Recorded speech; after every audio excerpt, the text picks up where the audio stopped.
quadratic equations. After this lesson, you should be able to determine the discriminant of quadratic equation and determine the nature of the roots of a quadratic equation using the discriminant. Let us have this quadratic equation. We all know that the values of x, or the values of the variable that satisfy the quadratic equation, is called roots, and therefore it is also considered as the solution for the variable. So sa ating quadratic equation, ax squared plus bx plus c is equal to 0. So the values of x are the solutions of the quadratic equation. The roots of quadratic equation is also related to the zeros of the corresponding function. Nagkakaiba lang po kasi pag quadratic equation, ang tawag po natin dun sa values ng x or the values of the variable is called roots, or are called roots rather. And kapag function naman po, we call them as zeros. Then, quadratic equation or the roots of quadratic equation is related to the x-intercepts of the graph of the corresponding function. When we say x-intercepts, these are the point where the graph crosses or touches the x-axis. We have here three parabolas. And let us describe the nature of roots. In this first graph here at the topmost part of this slide, the parabola shows that there is no real number x-intercepts since hindi po siya nag-intersect or nag-touch po sa x-axis.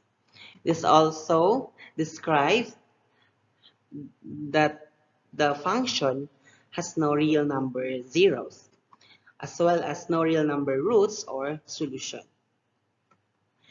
For this parabola here, the left bottom part of this slide, this parabola shows that there is one real x-intercept or intercept rather, since it only touches the x-axis at exactly 1 point.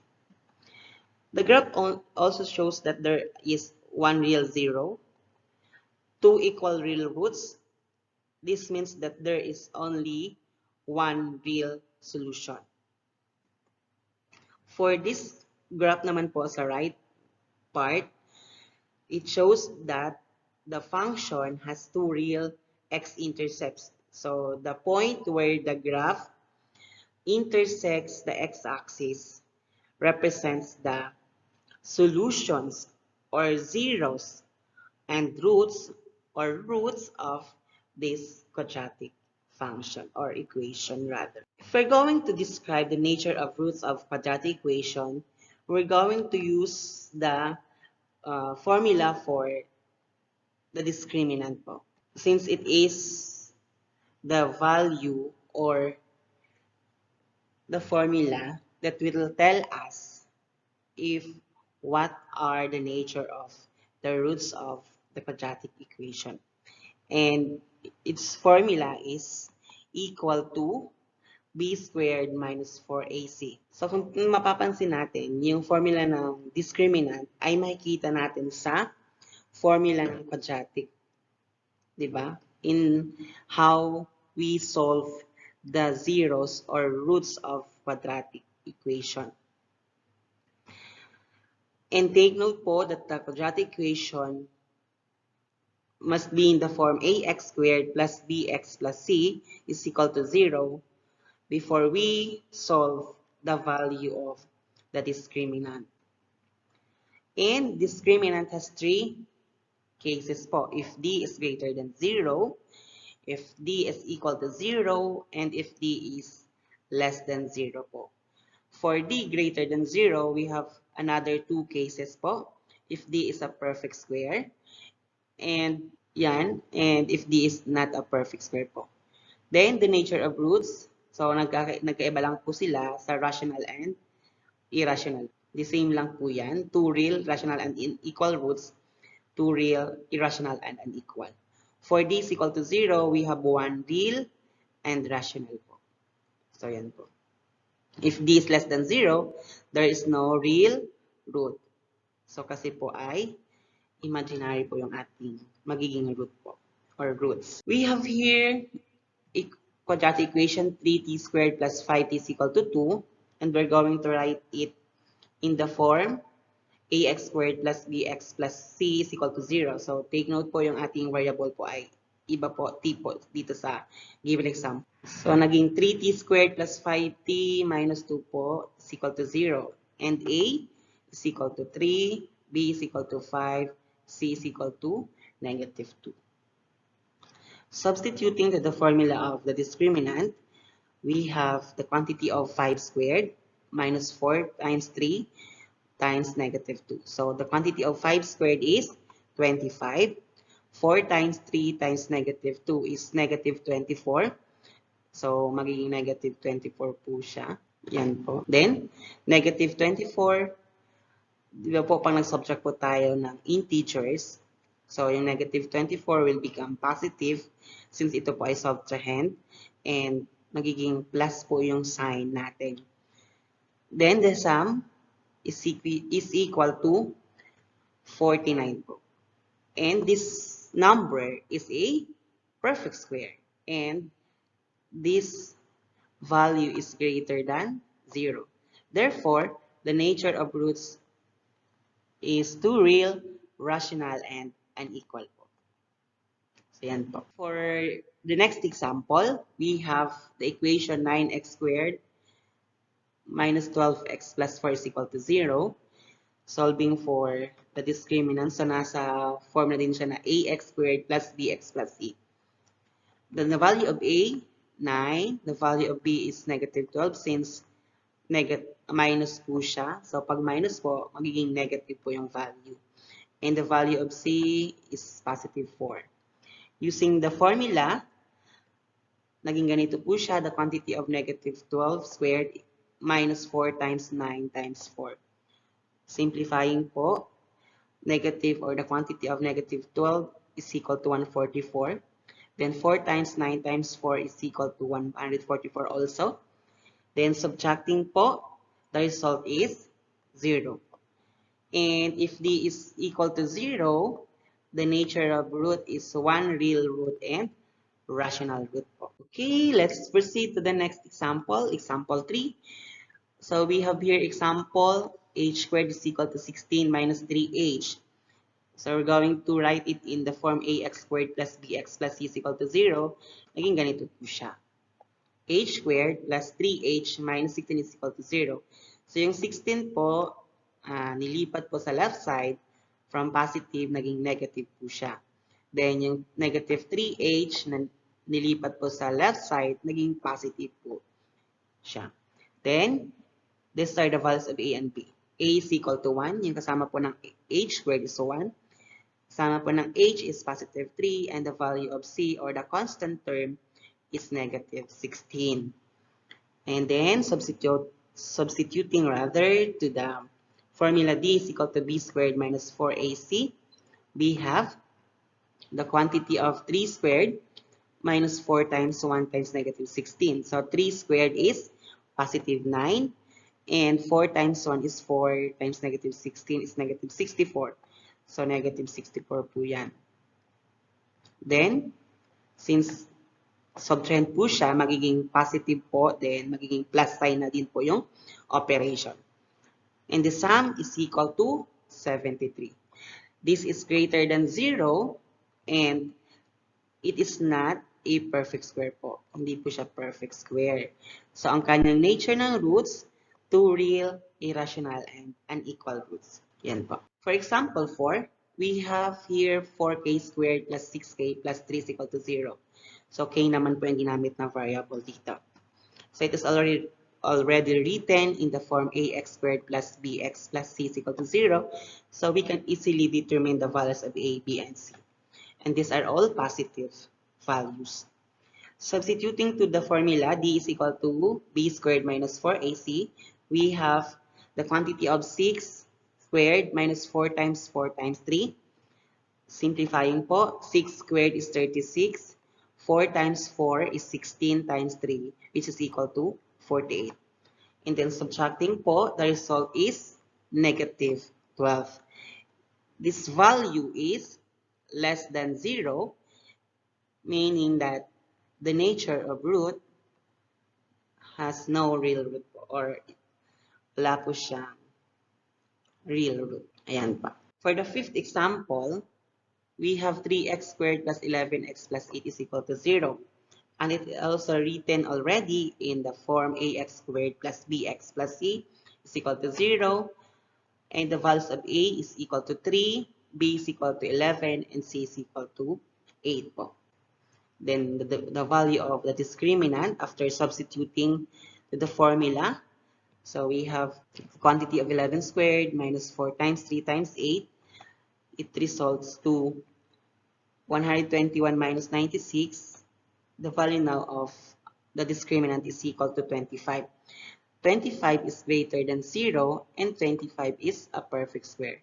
Therefore, its nature of roots is two real, rational, and unequal roots po. Yan po. Let's have some examples for you to enhance your knowledge on how to determine the nature of roots. We have the equation ax squared plus bx plus c is equal to 0, the discriminant. We have b squared minus 4ac in the column for the nature of roots. Let's have letter A, 2x squared plus 6x plus 5. So A is equal to 2, B is equal to 6, and C is equal to 5. So all values are positive. Substituting to the formula, 6 squared minus 4 times 2. So ito yung magiging 36. 36 po yan siya. Minus 4 times 2 is 8 times 5 is 40 po. Kaya naging negative 4 po. And the nature of roots, since D is less than 0 po, so no real roots po siya. For letter B, A is equal to 1. So yung kasama po ng x squared is 1. We have no linear term, wala pong variable na x lang. And C is equal to negative 7, since minus po siya. So naging ganito po. So maging 0 squared is 0, minus 4 times 1 times negative 7 is negative 28 po.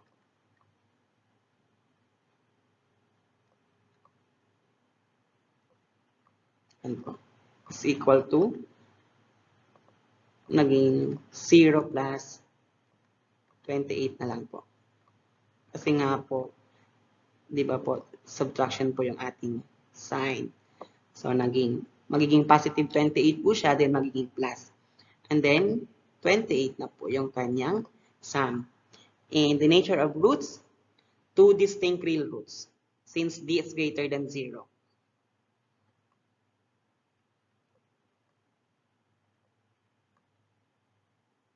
And D is not a perfect square, so ibig sabihin po, irrational po yung ating roots. For letter C, 4x squared minus 12x plus 9. So A is equal to 4, B is equal to negative 12, and C is equal to 9. Substituting to the formula, quantity of negative 12 squared minus 4 times 4 times 9. So ito ay magiging 144 po yan. Since negative times negative is positive, 144 minus 4 times 4 is 16 times 9 is 144. Kaya, ang difference po ay 0, which is equal to this po. The discriminant now is equal to 0, and the nature of roots, two equal real roots, or one real root.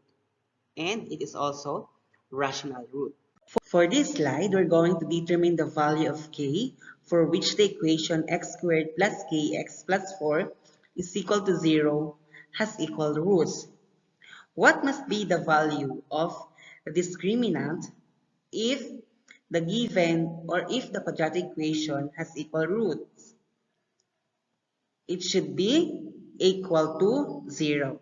Thus, b squared minus 4ac is equal to 0. Therefore, substituting the values of a, b, and c, since b is equal to k, we have here k squared minus 4, a is equal to 1, and b is equal to 4 is equal to 0. Then k squared minus 16. And 16 here was transposed to the right side, kaya naging positive na po siya. Then, kinuha po natin yung square root ng 16 since square po ito. Therefore, the value of k is equal to 4 and negative 4 po. Kasi nga po yung hinahanap natin dito is perfect square trinomial. So, if we have 4 as our k, then we have x squared plus 4x plus 4 is equal to 0.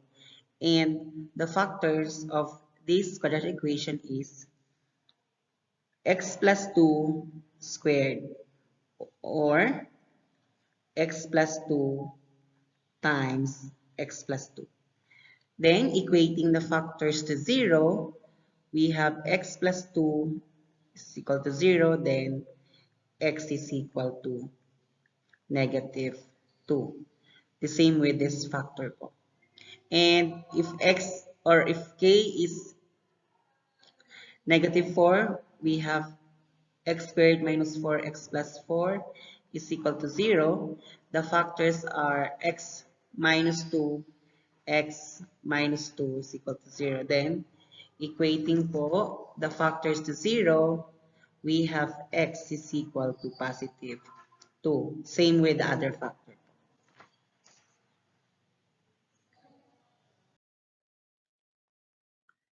Next, we are going to determine the value of k, for which the equation x squared plus kx plus 4 is equal to 0. So we have the same equation, but different condition po, which has two distinct real roots. So kailan po nagkakaroon ang quadratic equation ng dalawang real roots? Kapag yung ating discriminant ay greater than 0. So, ito na po, yung b squared minus 4ac must be greater than 0 too. And using the values of a, b, and c, b squared minus 4ac is equal to k squared minus 16 greater than 0. And transposing negative 16 to the right, naging positive po siya. And solving for the values of k, since ito po ay greater than, and square root of 16 is 4 and positive negative 4. And if we have this symbol greater than, we can write it as k is greater than 4, so yung bigger value of k, and k is less than negative 4, yung smaller number. Then, this may be written as the absolute value of k is greater than 4. So, kapag yung ating value ng k, kapag yung inequality natin is k is greater than 4, so maybe we can use 5. And the absolute value of 5 is 5, which is greater than 4. And if we have k less than negative 4, for example, we have negative 5 greater than 4, and the absolute value of negative 5 is positive 5, which is greater than 4. Take note po that the absolute value of a number is the positive number po, or the positive equivalent of this value. Another, the same equation, but different condition po, that has no real roots naman po. Therefore, we can solve it using inequality. B squared minus 4ac is less than 0, since the discriminant must be less than 0 to have no real roots po. And same process po, we have k squared is less than 16. Therefore, k is greater than negative 4 and positive 4. So we have here positive and negative 4, since square root of 16 is positive. Positive negative square root of 16 is equivalent to positive negative 4. Since ang symbol pa natin dito ay less than, we can write it in this way po. And another way, the absolute value of k is less than 4. So what are the numbers between -4 and +4? For example, we have -2. So the absolute value of -2 is less than 4. And sabi ko po kanina na kapag ginawa natin yung absolute value of a negative number, it becomes positive po, which is less than 4. So same po. True po siya. So that's all po. Thank you for watching po our videos, and may part 2 pa po ito. And kailangan niyo pong mapanood para malaman niyo po yung mga applications niya in different problems po. Thank you for watching. Have a nice day po, everyone.